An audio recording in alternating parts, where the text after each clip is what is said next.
You take the part in reading Lung Tim Kung Fu. Simonina, the second lesson, it is about Asunga umin lensah. Asunga manung na labor port na pai mani. Asunga lensah. Jamiya chukiya tingkai. Huh? Come on. Lung Tim engine. What is that? The Lung Tim engine again. Your heart is your engine. And today lesson number 2 is, come on, Asunga umin lensah. Manung na labor port na pai mani. Pasal kan balloon ay power kuan puk. Azuin akon po zo ho chu color chom badim step in abu pa chapang zo sim nei ding anong lahi hitya kon po azo ding lai chum anung na ma kon all sa hukitham a hen hizi chun ati helin abat le chapang neo sa ka anadie hichi chapang pa chun looking lung the in kon pu hol a avon black chu a ko in this is only a lem thei dem ati lahi the chun azo pa jong chun on lem hiu chan boy pu avom ze a san ze a kan ze a en ze hilawin asunga helium gas itu hui, aku komisi acu, lentai aku bobe, itu. Ini acu pang bangin, tu lain, mitam tain, acung sanga lentai lebih le, kalau santai lebihin, color, ngai dingin, igel zive. Na color itu, na mel hoi na qualification, na background, na name na go.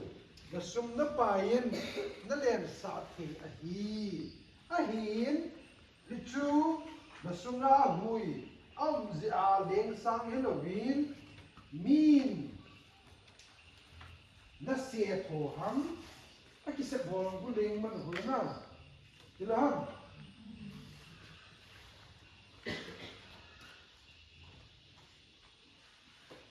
ichi alien trong các liền cho nó hết tay xe lồng là liền hết rồi đó đúng không alien vàng là cho it is not permanent flying just temporarily you can see that it's flying ai lô lệ kawa na kai to ham ai lô lệ ha sema yam kan lova na la ko ham ding hi balloon jong chu ta kon fu a kan lo hila ta na la te bu ta leng lo ya chu le ni ti ting that different types of flying are there na sunga hui lo ni ya min a se tho a kai tho na hi le the de du a na color aman ta a na ki thai hi na hi lo le gam ta a tul se na na ki le hi is it soon len santa ta ding da ti le na color di ta ni ki he ding nanin na mel the qualification the background the sumla pai na in chen chu na color di ta hi lo vin excuse me na lung kim na color do chu na color di ta hi na lung timin thudi thuta angai du da ita come on repeat na lung timin thudi thuta angai du da na lung kim ahoya aha da athiba achi a ahau le na len sang zing ding hi Belam yun mo pa mo na yung ngay sila nga magasin na uri ka na no pa mo yun. Pa maca sila agad ngay site. Belam yun mo pa mo. Kalau merat sila black si pataw ni na black si pai dra. Problem mo pa na. Hoy, so na tayo ni. Belam pai bahay kasi manungga helium gas madu hapagi pai bani. So, hindi ka mo na success ko yun nga. Yang wang na payo yan nga. Paisa ni. Okay? Lantun mo yan ni. Tungan ba pa yan. Kali mo si. Huwag na kinamak tadi. Nasaay mo lang ito. Payo ka. Belun masinpun na na. Hado ka na. Ado payo ba mo umin. Ado po. Puwi na payo rin. So likewise. Hado na payo haro ba din. Maybe heart shape. Ano na? Sindok ka dapat. Heart shape. Achum ba doon? Kaya nalungtinin ito taang ngayon, diba? Achum ba? Hadza ba haib doon? Noy na pam jaragadi. Kaya, aduga, noy di hamoy se. Hazaragadi. Kallagadi. Yamna haisingagadi. Nang sul na payo ba? Yang wang na payo mo ba? Karang your heart is your engine highway na. Payo na nga ito. Ako yung heart. Kasi na payo mo ni. So belum helium gas na payo mo na. Jadi kamu sing agad eh. So yung wang na payo ni. Kamu sing agad na.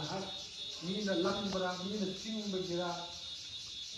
Belum mesin hanggo ber pai buta to oi juga ui na pai ni ma kata amale thilo ding belum kin tego kulaya to your attitude should be right, not only in terms of speaking, even in your behaviors.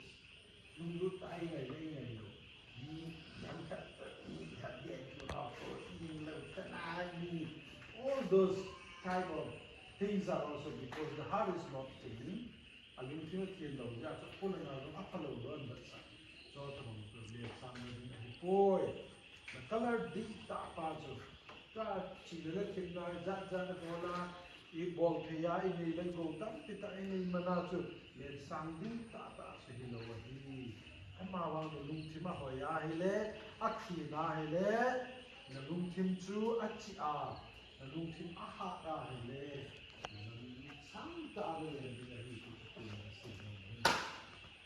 So, create in me a clean heart, O God, and renew a right spirit in me. Right?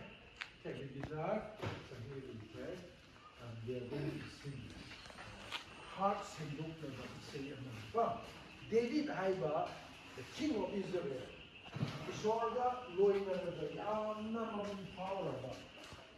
Mình thấu lên những thần đặc khi nó mà cái chuyện lên cao rồi trôn xìa mi zia la pia azipa là nó thả cái người lại check cái chuyện chỉ phá ra chưa cái ta các cái punishment ở kia Isor na phát cái tàu cái mà làm được punishment đó mà cha mai mà cha mà xem mà hatnaba adu macanupa mo na macanupi madarek tauba ano ba imong the tukre why all these things happen because God punished David. So David finally confessed to God. Prabhu ay lang pre ay di hamoy siya mukasindok yu lahat ikaway asing do ay mo na di Lotoki no, I know, but not over. Why? Okay?